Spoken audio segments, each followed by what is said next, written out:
It didn't do anything, so luckily we're fine. Well, what is today? Wednesday. Yeah, it is Wednesday. Happy Wednesday, everybody. Here to do a short stream because I have a small window of time. And it was either to do a little art stream or to play Stalker 2. And the thing about Stalker 2 is I love that game, and I never play it for under an hour. So there really was no point in even doing that. So I thought, you know what? I'll do a short stream. Why not? Because I want to draw a little bit of this brain illustration I've been working on. So I figured, why not? Oh, there's the live thing. Good. That actually came up pretty quick this time. That's a pleasant surprise. Okay. That's good. The only thing I'm really waiting on right now is the social stream thing to pick up the YouTube channel. Everything else should be working. And the only thing I don't know... Oh, wow, it already picked it. Wow, this is an unusual evening. Things appear to be working faster than usual. Did something happen? This is odd. I'm not complaining, mind you. I'm really not. It's just sort of weird because normally it doesn't all work this quickly. So I'm sitting here going, what does that mean? So, again, I don't want to complain. All right, there we go. All right, let's do a quick test. We'll find out now. Test 1. Yep.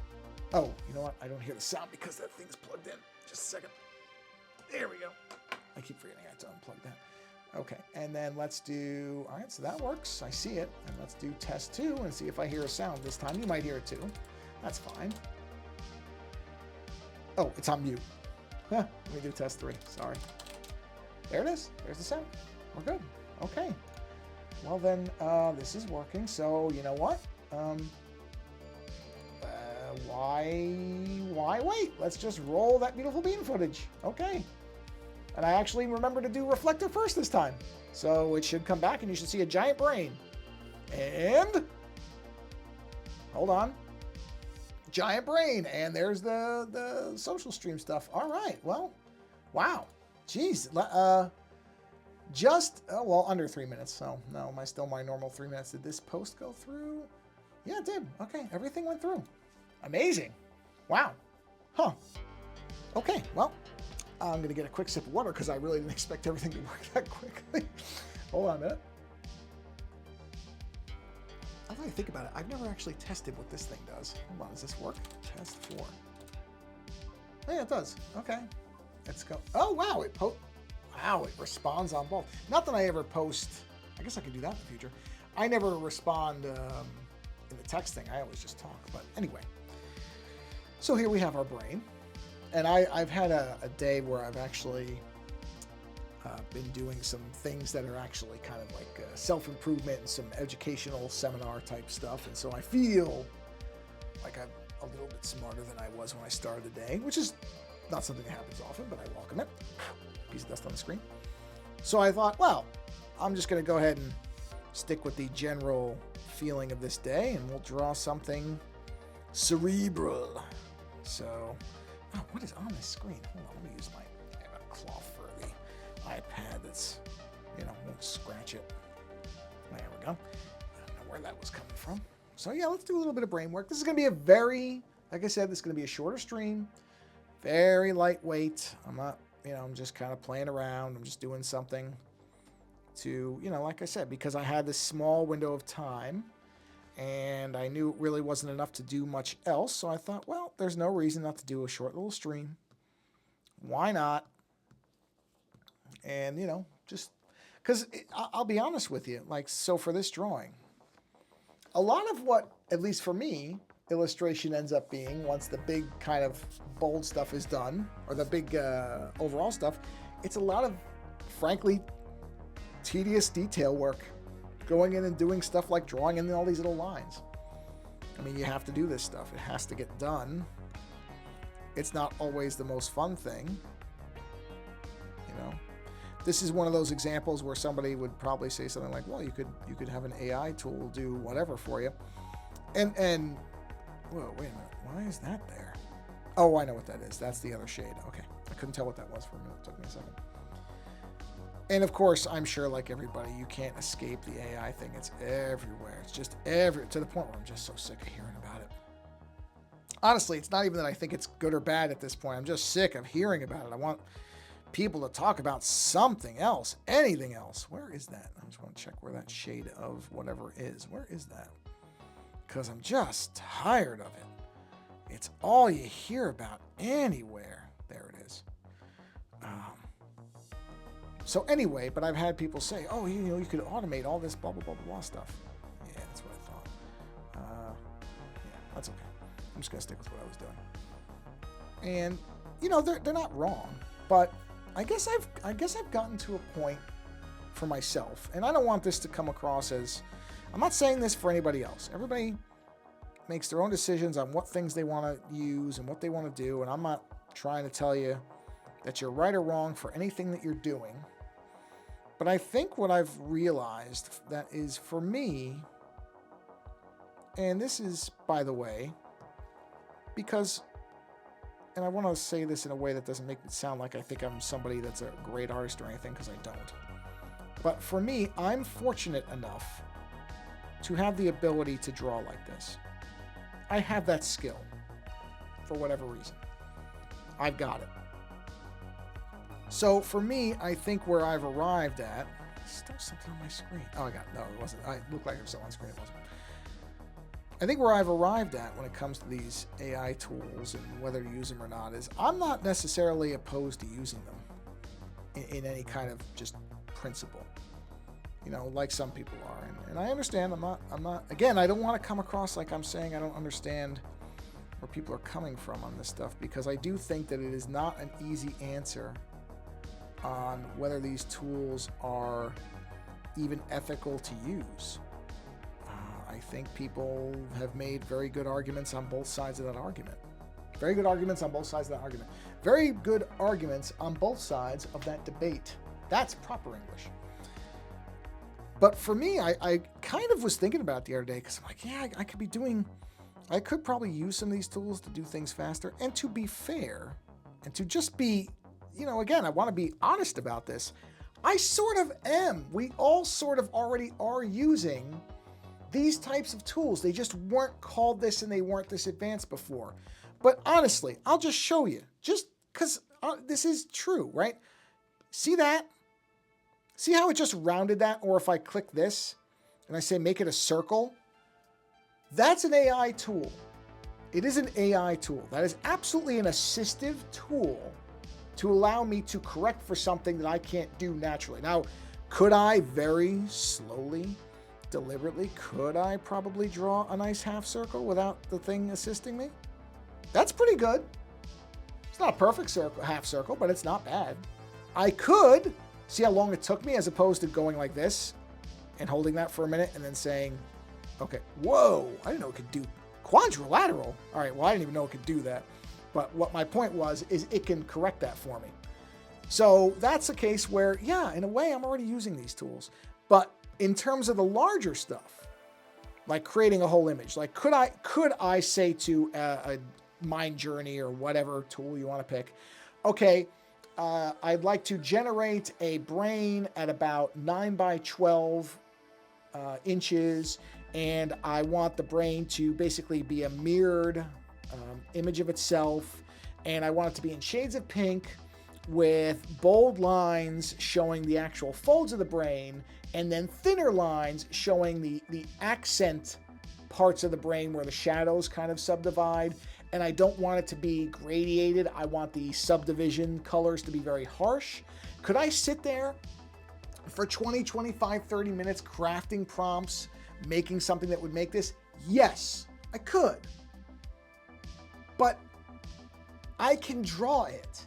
And so I think for me, just me, the place that I've arrived at is, and this sort of gets me around some of the other concerns about it, like whether it's theft or not, and that's a debatable topic. Like I said, people can argue and have done so convincingly, both sides of that argument. What I came to was, I don't want something with my name on it that I didn't draw. I mean, outside of where I need help for things to refine things. Sorry, I'd be like, but I just got to a point where I realized I want to be able to say I made this as much from myself as possible. And that's really where I've landed on it. It's not to say I'll never use those tools if I need them. I've used them for compositing with like photos. So I've had family members that have asked me to, you know, oh, take a photo and remove somebody from it or whatever. That used to be so much harder than it is now. It really, I mean, you can do it on your phone now, so I doubt I'm even going to get many of those requests anymore, but the phones are not as good as a computer, so sometimes I still have people ask me, are you able to do this? I'm like, yeah, I can do that. That's no problem. But really, it's so much easier now than it used to be. You used to have to do it manually. So stuff like that, I don't have any problem using a generative tool, even though I usually don't even need that. I usually can just do the content aware fill, and that does everything. In fact, sometimes it's better than the generative tools. It's sort of funny how the Adobe Firefly product still really gets things so comically wrong. Really, almost impressively wrong at times. But anything like this, like creating an image like this, I just don't want to use it. I really just want to be able to say for myself, no, I made it. I did the work. You know? And to some degree, because I like making the time-lapse videos, but I think people like seeing how you create something. And prompts, while functional, you absolutely can use them to create things. I'm not saying that, and again, I don't want to come across like I'm saying that anybody should feel bad or like they're doing something wrong. Like, look, you have to make your own decisions about what tools you use and what you use them for. Like so many things in life, you have to think about the decisions that you make. I think we often don't do that, which is a shame. I think there's a lot of people who do not think about some of the decisions that they make. You could say that about a lot of things in life. But as far as these things go, I just realized, yeah, I don't want to put my name to something I didn't make. Or at least that I didn't have. This is maybe a better way to say it. I'm not going to put my name to an image that isn't more than 75% from me. And when I say from me, I mean not just from an idea in my head. I want to have actually crafted something myself, you know? And I think the majority of that, for me, has to come from my hands. And that's ultimately what made it really easy for me to go, yeah, you know, these tools are neat. Plus, I really can't imagine that I would actually get enough value from them to pay for them. And any of the really advanced stuff or the good stuff, you're probably going to have to pay for it. And I just don't think I'd use it. Because I barely use the stuff that I've got access to now. Like I said, the Firefly stuff. I find that, you know, and I know Firefly is not necessarily the best of those tools that's around, and it isn't. And that's because Adobe, I think, is genuinely trying to navigate a tricky space. But even so, I've looked at the other ones that can make all the cool images and all the really neat stuff, and I thought, well, what would I actually do with it? What would I really do with any of those things? And I don't think I'd do anything. And I also really genuinely sit there and go, well, what happens if for some reason, because there are so many examples of this in technology, what happens if, you know, okay, I'm using this tool today and it's working great and I'm having a good time with it and I think it's providing me a value, and let's say I was paying for it, which I probably would. I don't like using free tools. I've said that before. So I would, if I was going to use these things, I'd probably pay for it. Like I do with all the other stuff. I don't like a lot of free stuff because I don't think, A, it doesn't actually support the person or people making it. And B, I think you don't have a lot of recourse with something you don't pay for in terms of if something goes wrong. You know, they don't owe you anything if you didn't give them anything. So they could literally just say, well, sorry, I don't know why it's not working, but tough luck. Good, you know, try it again tomorrow, I guess. And that's it. Whereas if you pay for something, you have a little bit more of an expectation of response, and usually you get more support options when you're paying for something. So, but the thing about that is, even past that, the support problem, which is a problem, but let's bypass that. Let's say you don't care about that. I don't know if these companies are going to be around in 5 years. Not that I think they're going to just necessarily vanish, but they could be acquired. And they could be acquired by a company I don't like. I mean, that's what happened with Twitter. Twitter, I loved Twitter. Twitter was great. And then Elon Musk, probably one of the... I will never understand why anybody thinks that that guy is not scum of the earth. Sorry, I'm not trying to get... I don't generally get political on my streams, and I'm not trying to now, but I have no tolerance for somebody like that. Because he has no tolerance for anybody who's not like him, and I just don't have any room for that in my life. Sorry. But the more important example is Twitter was a free service until, really, really close to when they got bought. And then I don't know. I don't think they implemented their subscription service before they were acquired. I don't think so. Pretty sure they didn't. And so, when that happened, nobody really, you couldn't say anything. I mean, you couldn't have anyway, but you had no monetary mechanism to take away. So let's say, this is what I mean about these tools. Let's say when you were on Twitter, if you were subscribing, and let's say 1 million people subscribed, or were subscribing to it, and then it got sold, and then when things started happening on a platform that most people didn't like and they left, when they're free users, it's not as much of an impact. There is one. They still care if you're there or not. But if you suddenly have a bunch of paying people that all bail, then suddenly the people who are looking at this stuff are going to look at it a lot differently because now they're losing money. And that's what I mean about these tools is right now, you do have to pay for most of them, but there's so much turbulence in it that you don't know who's going to own the company that runs the tool that you're using even a month from now. I mean, I don't think it's going to happen that rapidly. There's still way too much growth and development in the space that right now I don't think any company has to worry about selling. But there are some indicators, depending on who you read and what you listen to, that maybe that the hype cycle around all this stuff is beginning to slow down to some degree. And so that's when I think it'll be interesting to see who ends up where. Because while there are lots of people saying the letters AI and claiming that they're using it, there really aren't that many companies that are in a commanding space. And, none of them are, let's say, the size of Apple. So could Apple just acquire somebody else and incorporate that into their Apple Intelligence product? Yeah, they could. And honestly, based on what people have told me about using Apple Intelligence, it might not be the worst idea. I haven't touched it because I don't have any use for it. It's more not really a philosophical thing. It's just if I don't have a use for this, what am I going to use it for? Or what am I going to, image playground, all that stuff? I just don't care. Again, because I'm in a lucky space. If I want to generate an image of a rabbit, you know what I'm doing? This, bunny ear, eyes, buck teeth, a nose, whiskers, right? I mean, obviously that's not a finished image, but I can generate my own image of a rabbit. I don't need Apple's tool to be able to do that for me. So that's what I mean about I don't use most of these things because anything like it, it's not going to get what's in my brain anyway. So don't bother. So, yeah, like I said, where did this even come from? What did I start talking about where I got into this subject? I can't even remember. Yeah, there's no tool for that yet. Oh, I mean, there are tools like that. Ones that will record everything you say so that you can't forget. And see, that's an example where I think that's actually a really interesting and potentially useful application. Is there's all these different little clip-on pins and like wearables that will record every bit of your day and then summarize it for you at the end.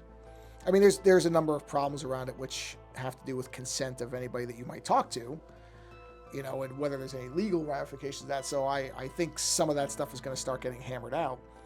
But, people who have bad memory, or not even because there's something wrong, meaning that they don't even have a disease or something that causes them to have bad memory, but they're even more of an argument is somebody who has Alzheimer's or any type of cognitive disorder of any kind, whatever it ends up being, to have a pin like that could record everything for you, that's a really fascinating application of something.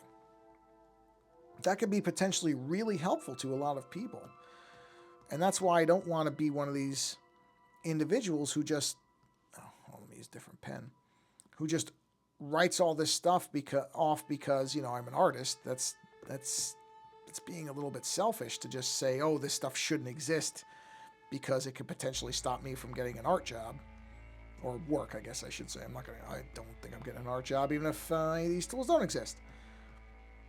But I think about somebody who might need some kind of a pin like that so that they can function and live a more rewarding life without having to worry about, well, if I see somebody and I don't know what their name is, am I going to offend them? Or can I not remember, that I left the stove on or off? I mean, that alone for a lot of people would probably be beneficial. It's just to be able to tell your pin, all right, I'm leaving the house and I turned my stove off. So if I remind me in an hour that I returned the stove off, so that you have that peace of mind, like stuff like that. That's all interesting to me. There's a lot of unknowns around it, and like I said, there is a legal question as to, okay, if you're wearing one of these pins, because it's not like most of at least a couple of them, they don't make it tremendously obvious. Well, even if they do. People are so used to seeing people wearing things now that the question is, okay, if you see somebody wearing something on their wrist and there's like a light on it, do you know what that is? Would you not just assume it's a smartwatch as opposed to a device that might be recording everything you're saying? And would that change what you're saying to that person if it can be called up later? There's some really weird considerations around this stuff where you have to sit there and go, well, what does this actually mean? In terms of how people will eventually talk to each other. If we get to a point where, kind of like you see AirPods all over the place, people are always wearing them. If you now have to just assume that most people have a device that's recording every single thing that they say or hear, will that not change how you talk to people?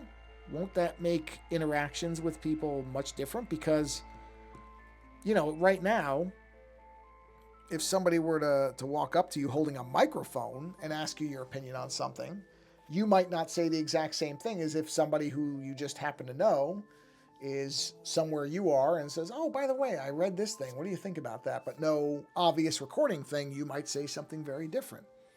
And that's not to say that people are, all secretly hiding terrible things they want to say, but it is a different thing to know that something that you say can be recorded and then replayed and be attributed to you.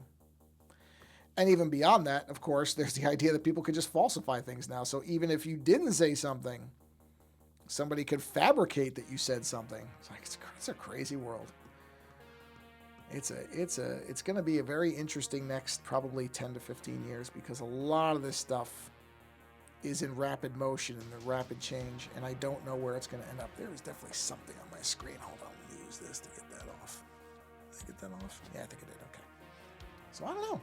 I don't know what it's going to look like. I'm not afraid of it like I think some people are, but at the same time, I do think that it's stuff we have to pay attention to and see where it goes and decide what it means if we go one direction or another. Or if it goes without us, how do you respond to it? Fortunately, there's a lot of that. Hey, sailor. I'm hoping I'm supposed to pronounce that sailor, like somebody who's on a boat. Welcome to the stream. Happy Wednesday. Afternoon, morning, or evening, depending on where you are. Since I know there are some time zones that are already into the next day. Very early, but into the next day. Thanks for stopping in. I'm just doodling a big brain and rambling about technology. Nothing coherent that you have to pay attention to. Right now I'm going to get a quick sip of water so you can... Oh, here. There we go.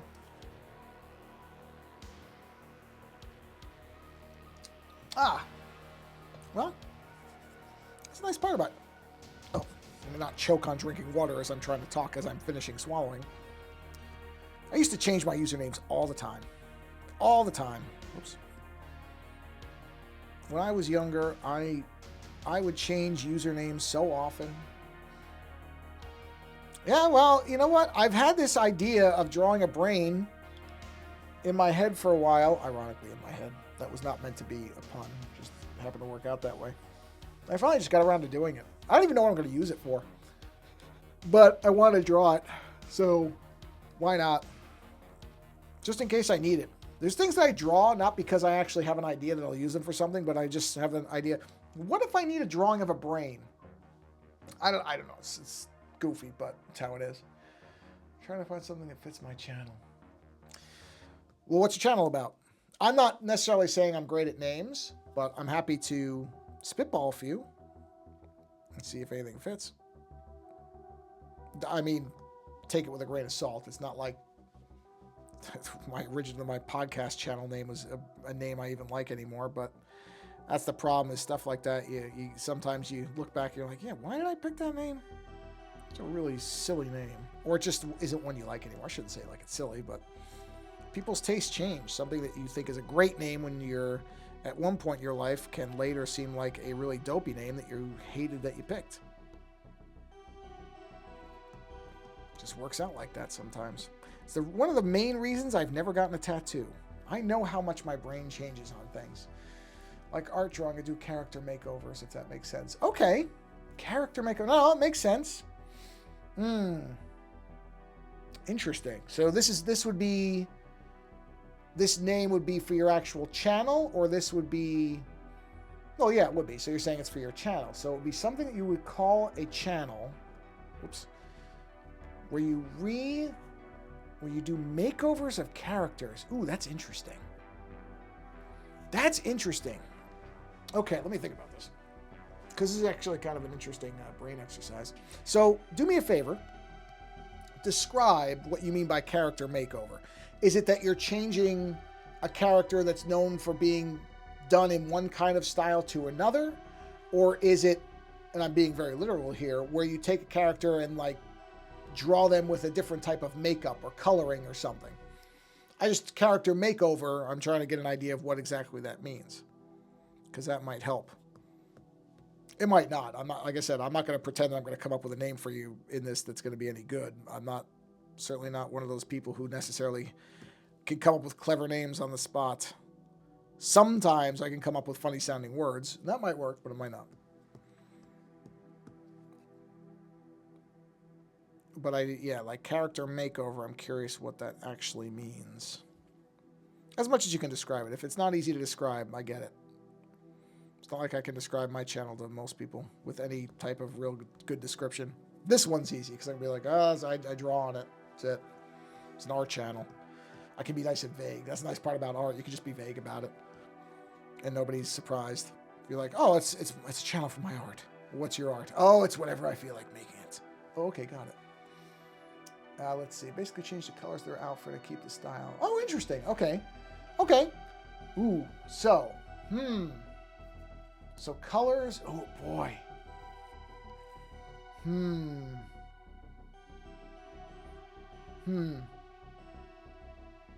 Well,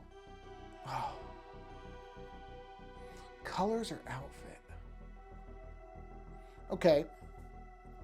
Here's a name, but I don't know if this is actually a good name. It seems clever in my head, but it may sound really stupid when I say it, right? So color, one of the terms that you hear people use to describe color is like chroma, CHROMA, like chroma keys or chromatics is a color description, right? You're keeping the style, but you're changing the appearance, like a chameleon. So like chromeleon. Now that might be a really stupid name, but that's the first thing I thought of. I'll actually type it out. This is a rare occasion where I can actually type something. So like chromeleon. I don't know if that would be exactly how you would spell it, but something like that. See, like I said, that might be a really stupid name, but that's the first thing that came to my mind when you're talking about literally like, doing style changes. But I don't know that that's necessarily a great channel name. I'm trying to think of what else it would be for something like a makeover. Ooh, remakeover. Just put the letters RE in front. Remakeover. Because you're remaking the character in terms of their appearance. A remake. Or remix. Yeah, see, you can't do remix over. That doesn't really work. It has to be... Makeover has to be part of it. Yeah, you can't really put something on the end, because makeover, you add stuff on the end of that, it doesn't really flow very well. Could be like, oh, if you want it, it's all yours. I claim no ownership of any names. if it, try it out, see what you think. Like I said, it's kind of a different word. Like you understand the basics of it, and it describes it well enough, but leaves it open that you can kind of go in different ways. Because the nice part is, you could change more than just the superficial stuff. If you decide later you want to actually start changing the styles of it, it still works. Like I said, just first thing that came to my mind. So if it works out for you, that's great. If not, and you don't use it, I'm not going to be offended. I will not. I would understand completely. You know what? I'm going to start doing lines too, even where there isn't any color. Oh, sure, you're welcome. No problem at all. Not a problem. I have occasionally been better at creating names for other people than myself, so good.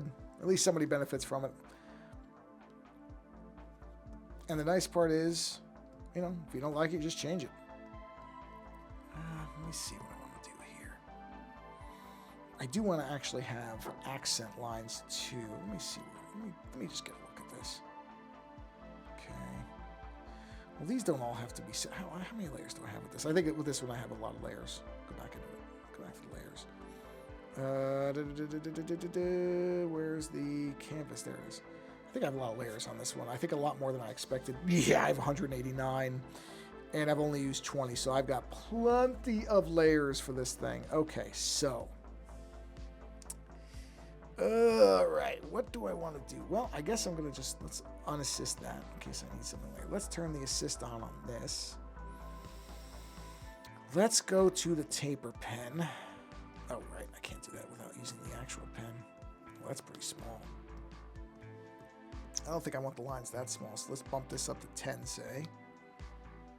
Okay. I'm trying to figure out how I want to do this. Because I kind of want to have some accent lines that are... Wow, yeah, now of course it gets huge. I don't know if those lines are going to work for... No, they're not going to work for this. I can tell you right now. That's not going to work. This is the wrong pen for this. Let's go back to here. Let me see. Just trying to find a name people could search up. When you search Sailor, it pops up. Yeah... Pardon me. Sorry, I didn't mean to cough in the mic. Yeah. No, I get it. It's tricky with names because naming stuff is hard. Like I said, there's something. I think a lot of people think it's easy, and it's not.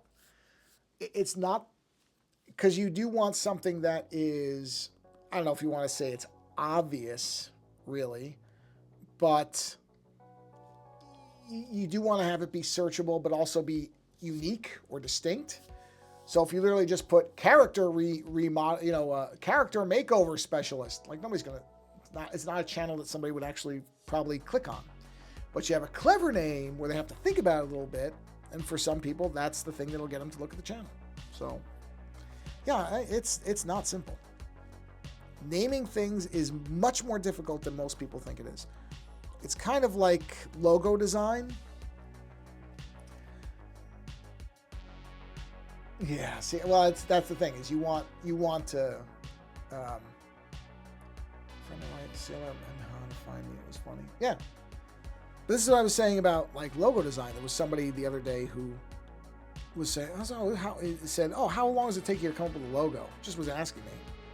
And I said, I usually don't touch logos. I really don't ever do them. And this person's like, why? They're probably easy for you, aren't they? No, they're not easy. I mean, nothing is easy, but logo design is actually a lot harder than most people think. It looks simple. When somebody does it well, it looks really easy because it's, the essence, well, depending.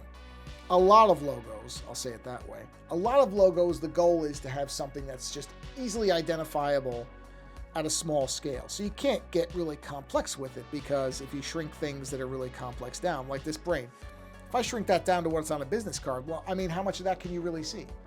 You can see the colors and the shape, right? So at that size, which is what like a logo would be, like let's say it was on a business card, you can't have a million lines, you're not gonna see them.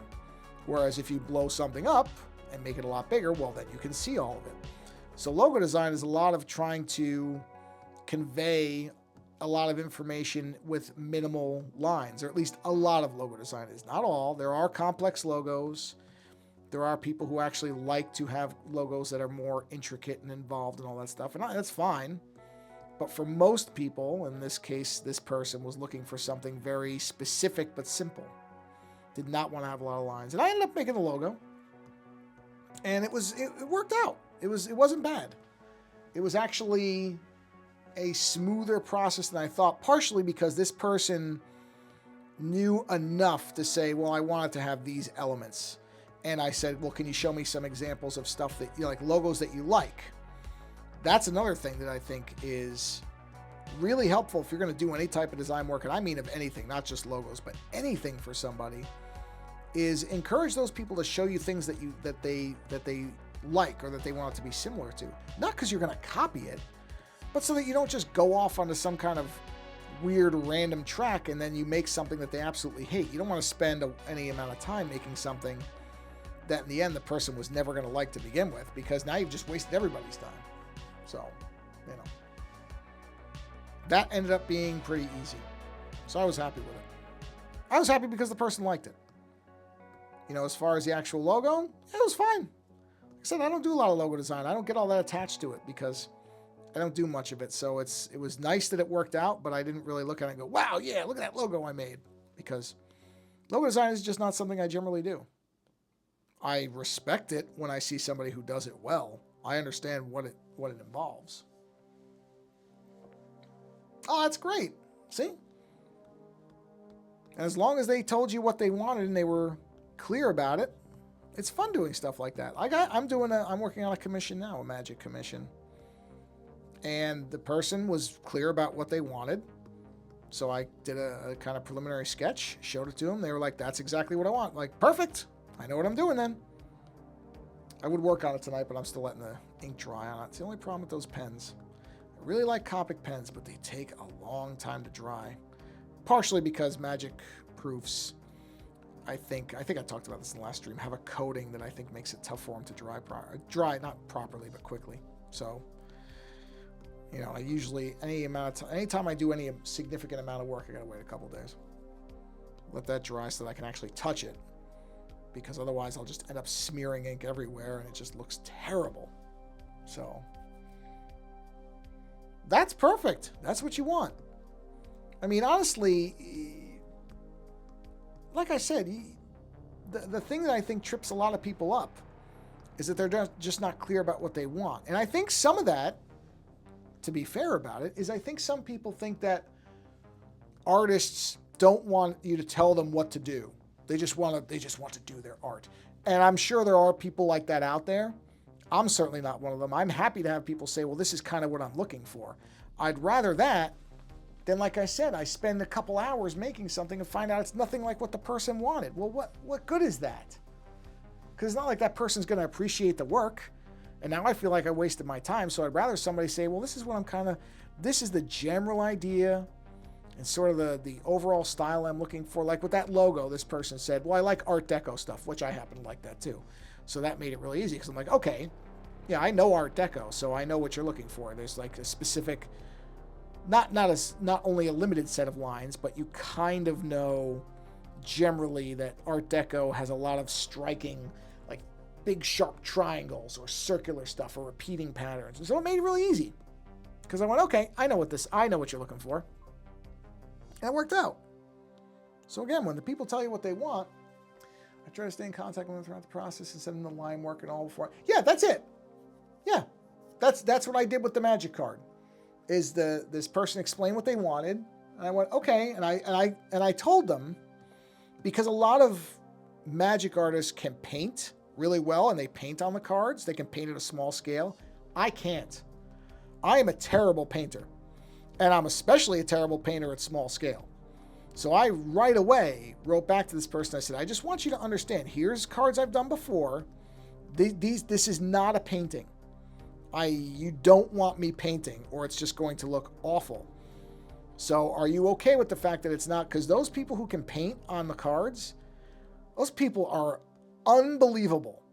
I mean, they're so detailed and they're so good that it's just stunning to see it.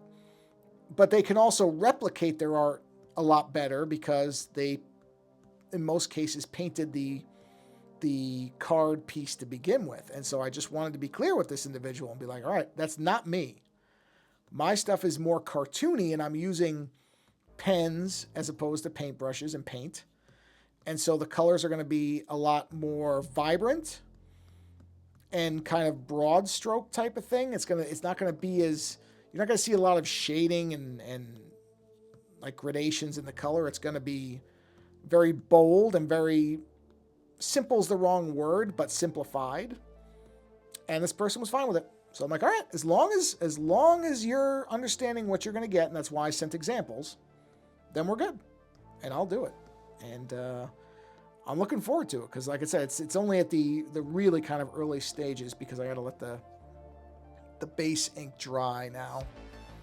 But I think it's going to turn out well. I hope it does. I always like when people get stuff they like. So far, I've been lucky. I had someone yelling at me because I refuse to do traditional art and digital because I can't get pencils to work properly or paint unless I'm doing it. Hey, you know what? That's fine. I used to do all traditional. Now everything is almost all digital. Somebody doesn't like it, tell them to kick rocks. Go find somebody else. You only want somebody doing traditional? Fine, go somewhere else. If they really like your style, I'm just going to tell you right now, if they really like your style, they're not going to care how you did it. If they appreciate what you do, the medium doesn't matter. So anybody who's saying something like that, they don't really appreciate what you're doing because they shouldn't care. Because the reality is, traditional art was not even always traditional art. What people think in terms of how people create stuff is often very wrong. Even the old, you go back hundreds of years to like the Renaissance. Hey, Timber Dragon. You go back to Renaissance painters and artists like Michelangelo and Leonardo and all this stuff. They found out that those guys were using mirrors and techniques to kind of be able to trace over something. Like they were not just imagining something and painting it right out of their head. That has been a myth that's been disproven time and time again. And it's the same thing with digital art. If that's how it lets you accomplish what you want to accomplish, do it. And if somebody doesn't like it, they are free to go find somebody else. But that's a nonsense thing. And part of the reason I say that, by the way, is because I used to think that way. And then once, I started doing digital art, I realized how stupid it was to have a mindset like that. So I'm saying, it's nonsense. If somebody likes what you do, they shouldn't care what method you use to get it to them as long as they get the work that they're looking for. That's all. So, easier for me because the screen of my device is smoother than, well, that's true, and it catches less. Also, I use images for the makeovers of my videos, so I need to get those. Yeah, that's what I'm saying, is at this point, you create how you need to create. Short of stealing somebody else's work, which you shouldn't do. That's about the only thing that nobody should be doing is stealing somebody else's art. But short of that, whatever method it is that makes it easier for you to do it, I'm good, Timber Dragon. How have you been? I'm doing very well. Thank you for asking. We had thunder earlier. I mentioned on a stream recently how there's almost never thunder here. And amazingly, there was thunder for about 2 minutes. And it was loud. And it was real thunder. My dog was not happy. But I couldn't believe it. I went, whoa, thunder. There's never thunder here. So it was an exciting day in that way. Very nice to hear a little thunder again. Even if, like I said, it was only for 2 minutes. And then it poured for 10 minutes and then it was all gone. And then the sun's out. So, didn't last. But it was fun for a little while there. No lightning. Or if there was, it was too light for me to see it. There probably was lightning, but I couldn't see it. So, but, yeah, thunder. But I'm doing very well, thank you. So, yeah, Sailor, whatever it is that gets you where you need to go, that's what you do. If somebody doesn't appreciate it, I guarantee somebody else will. That's all. Yeah, that's the only bad thing is I like thunderstorms, but I'm actually glad that we don't get a lot of them because my dog does not like them, and I don't like her to be. Same thing, she shakes and she gets frightened, and I don't like it. So it's better that we don't get a lot of storms because I don't like when she's upset. So, I mean, most animals do not like lightning and thunder and everything else. So it's not like it's uncommon. But yeah, Well, I think... let's see. Thunderstorms are fine. Yeah, I like them. But like I said, my dog doesn't. So I'm kind of glad we don't get more of them. But I think I was aiming to make this a short stream, and we're right at 45 minutes. So I think I'm going to go ahead and wrap this stream up for this evening, because I was planning for a shorter stream anyway, and I'm hungry. So, and I'm sure my dog is hungry. Yeah, see, that's why I don't like animals being scared. It's, you know, I like I said, even though I like thunderstorms, I'm happy that we don't get them, because I don't want animals being stressed out is not good, even if there's nothing else going on. You know what I mean? So, well, thanks for stopping by, Sailor, and I hope that name works out for your channel. If not, I'm sure you'll find a name that works out. But either way, like I said, if you do digital art, keep doing digital art. And don't worry about whether people like it or not. All that matters is you're doing the stuff that's creative for you. That's what's important. So keep doing it. All right. Yep. I'm going to go ahead and I think there's where we are. So we have some lines happening, which is great. And Timber Dragon, nice seeing you for a little bit. Thank you for stopping by and saying hello. And let's see. Let's do that. There we are. And yeah. Well, I hope everybody has... I will probably not do another stream this week. I wasn't even planning to do 2, but I had the time, so I figured I'd do it. So I hope everybody is having a great week so far and continues to have a great week. Thank you for hanging out. If you're watching this later, that's fine too. I don't care. People watch it live, they watch it later. Works for me either way. So thank you for watching however you're doing it. Go be creative in some way, because I think it's good for you. Yeah, see, that's what I mean. Most animals don't. So hopefully your animals stay stress-free, however they are. Everybody else, go support a creator that you enjoy in some way. It doesn't have to be money. Support them in some way. They'll appreciate it. And again, thank you for being here and hanging out. Until next time, everybody, have a wonderful week. And until the next stream, take care.